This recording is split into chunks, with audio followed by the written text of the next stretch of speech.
Last time we had the Nouvolo Steck case on the table, we did a build that did not turn out particularly good. We combined a Intel 13700K with the Noctua L9X65. This puppy. The problem is, it thermal throttled so hard. Like, if you don't remember, it was brutal. This does not perform particularly good. Now, I knew that this is going to happen because I tried everything outside of the case and I saw that the CPU was thermal throttling after like 10 seconds, maybe 5. So I was kind of prepared that this was going to happen. I just wanted to see how much harder it is going to happen. However, I did this on purpose because I wanted to see if we can somehow manage to squeeze more performance out of it, possibly even getting to a point where we tune the case, the fans, the here, the everything to a point where it performs at least as good as it would outside of the case. Now I am trying to achieve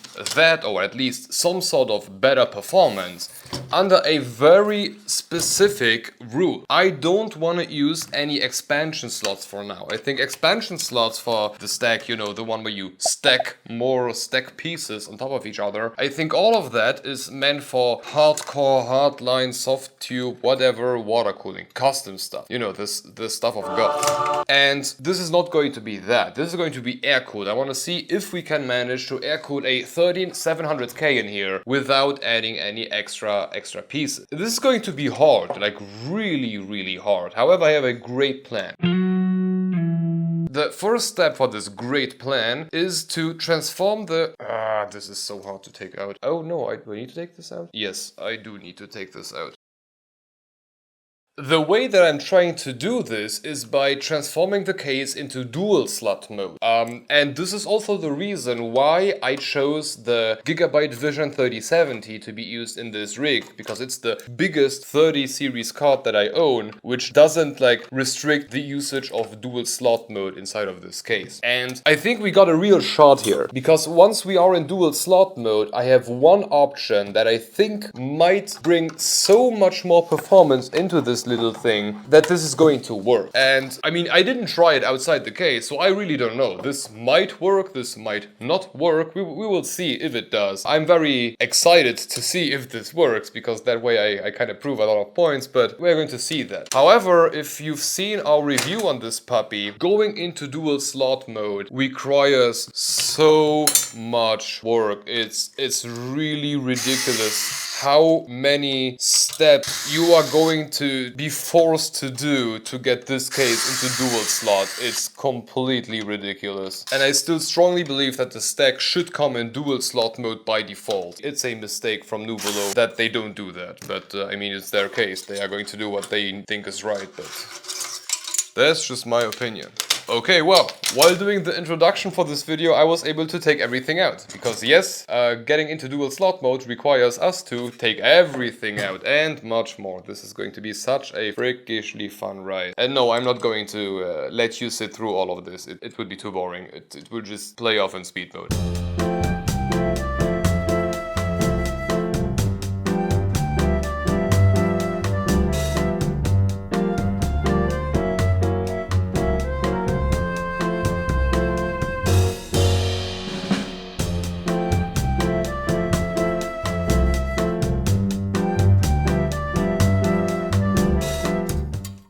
Okay, so far the case is reassembled to the point where we would now essentially start putting everything back in.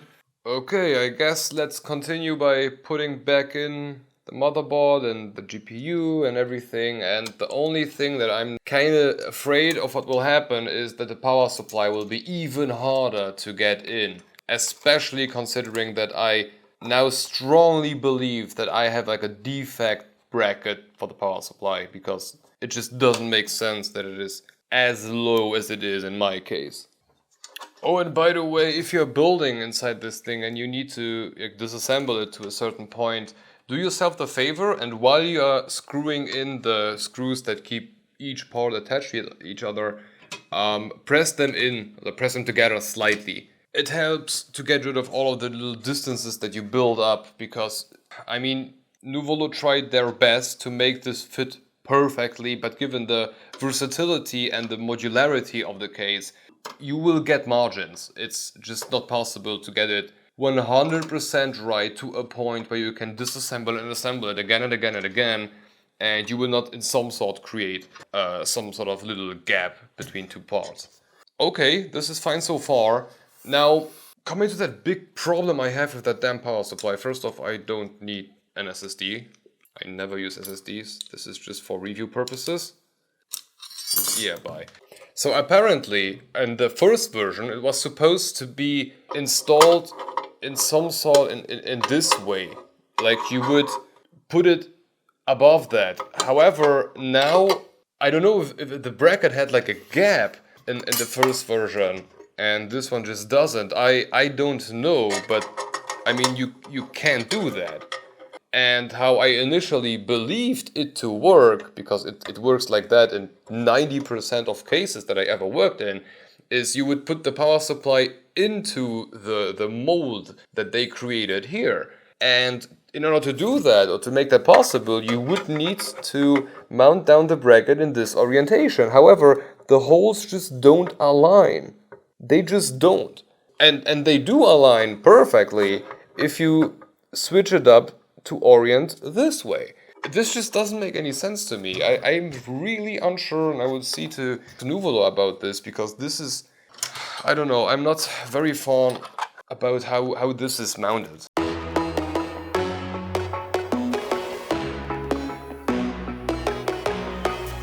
Maybe let's put like another zip tie already now, like on the cables there, just to keep everything even more compressed.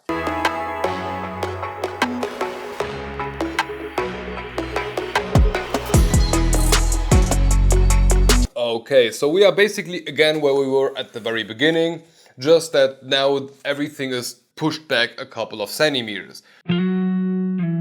Now the first step that I wanted to do is, instead of using the P12 fans, which are okay-ish fans considering how thin they are, I wanted to go with the P14s, because the Nouvolo case actually has P14 mountings in the bottom. They just never talk about it, which I don't understand, but you can do that. Something that I also did while building now is not install the bottom fan rails, because they are essentially useless if you want to go 140 in the bottom. They would just, you know, be in the way. They might work a tiny bit as like a cable holder, so that the cables don't, you know, push into anything, but other than that, they are practically useless.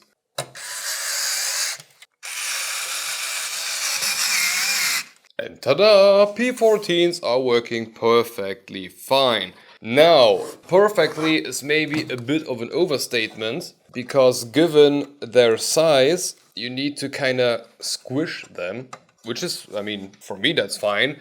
But the problem is that the power supply cables are now so low that I kinda believe that we will not get another fan in there. I will try to squish one in, but I kinda get the feeling that this is not a good idea. However, I will try. Yes, this feels very consensual. Yeah, forget about this.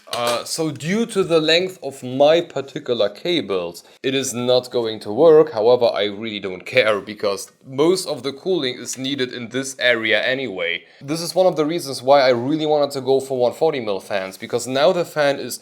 It's going further than the CPU cooler is. So it is now blowing air in front of the cooler and right in front of the GPU, and I believe that's amazing, and that's exactly what I wanted it to do. Now just let's quickly connect this one, because the top will get the same amount or the same level of treatment. And now, wait, I don't need to put a fan anymore there. I can just, you know, press the cable in there and just don't care. Yes, makes cable management a lot easier. So the top will get the same treatment. However, in the top we will go with 2 fans. The only thing that I will disclose at this point is that the top does not have any sort of mounting option for 140mm fans. However, as I already noted in the review, if you don't throw your case through half the room, they will stay in place perfectly fine. And that's also what we are going to do. I will just slap these fan rails back on so that the fans can be mounted or be sitting on something at least. But from there, they will just be sitting there.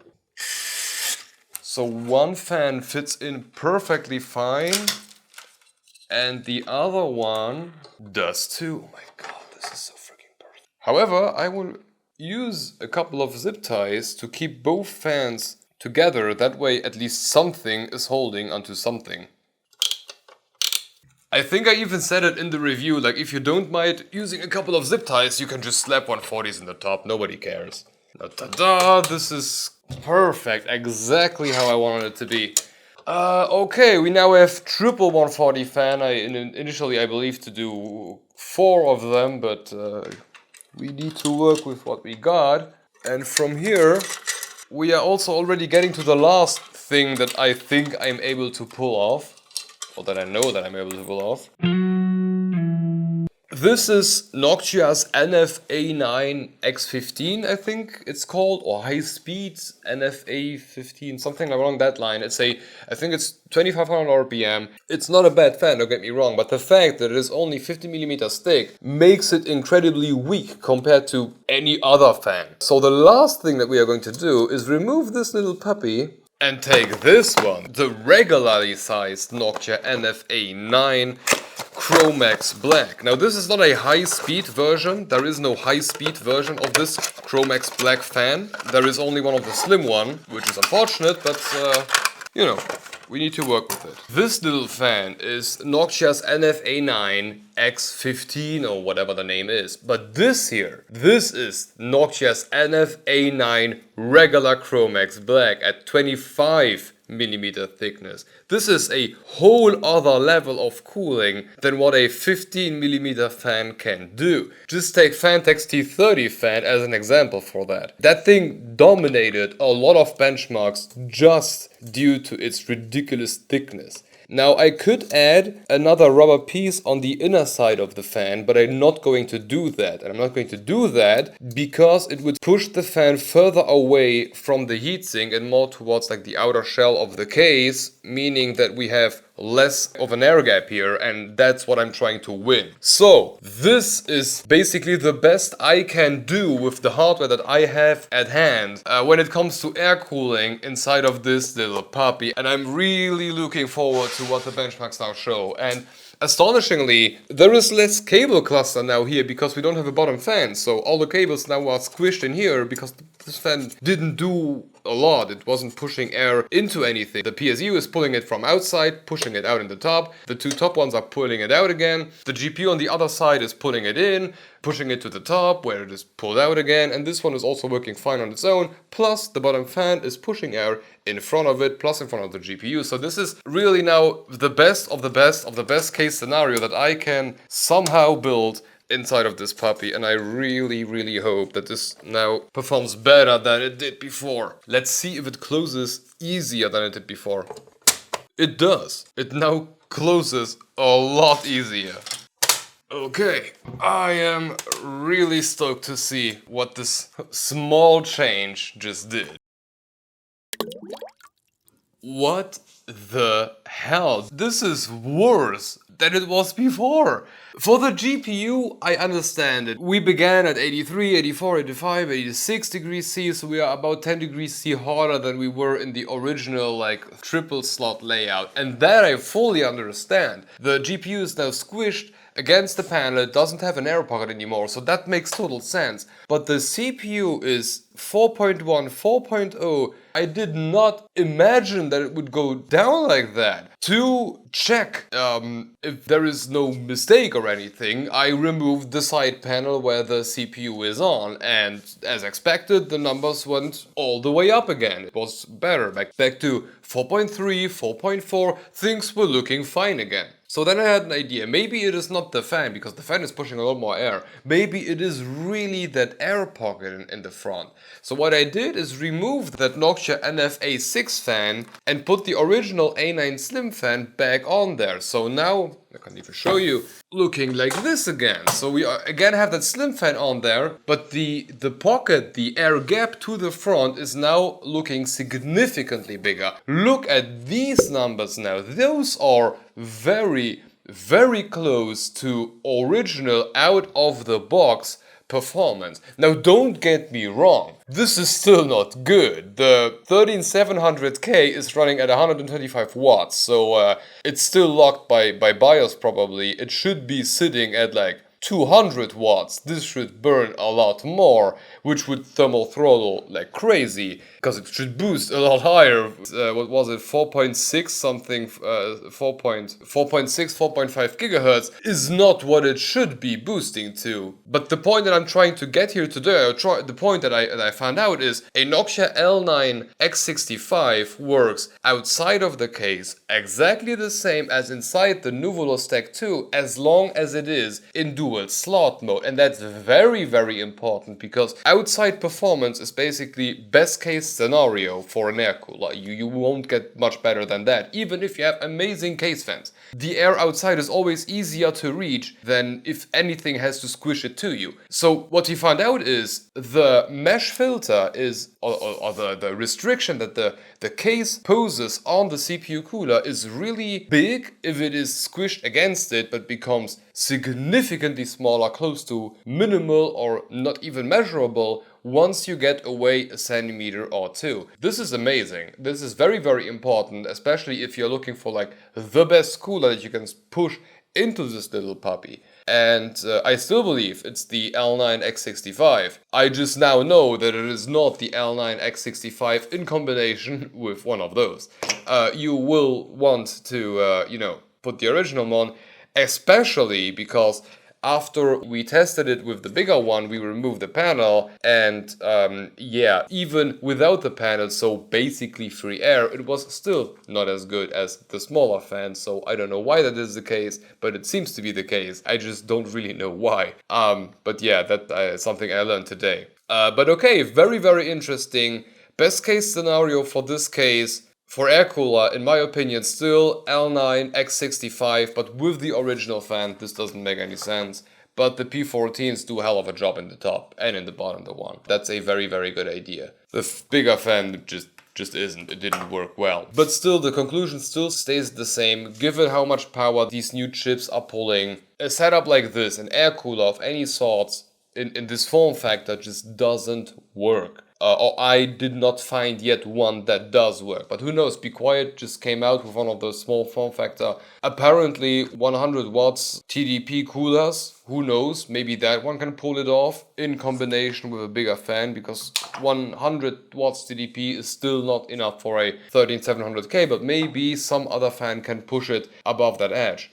I don't know yet, we will see about that, but still don't do this. This will probably work very, very well with a 13600K. The 13700 is just way too much load to handle. Smaller chip, sure, I think if you want to go air cooler, this is like the best you can do as of right now until new air coolers arrive. But okay, at this point, I think I'm done. I don't have any more ideas what to do to improve the air performance of this case. Maybe a Noctua L12. Maybe I will do that one day, but I highly doubt that it will be better. I really doubt that. But okay, for today this should be about it. But if you want to continue watching, have a look at the Nouvolo Steck review if you haven't seen it. It's an amazing case overall. I'm not going to talk a lot about the case itself today, so if you want to see more about it, check out the dedicated review about it. But okay, thank you for watching and hope to see you in the next one. Bye bye.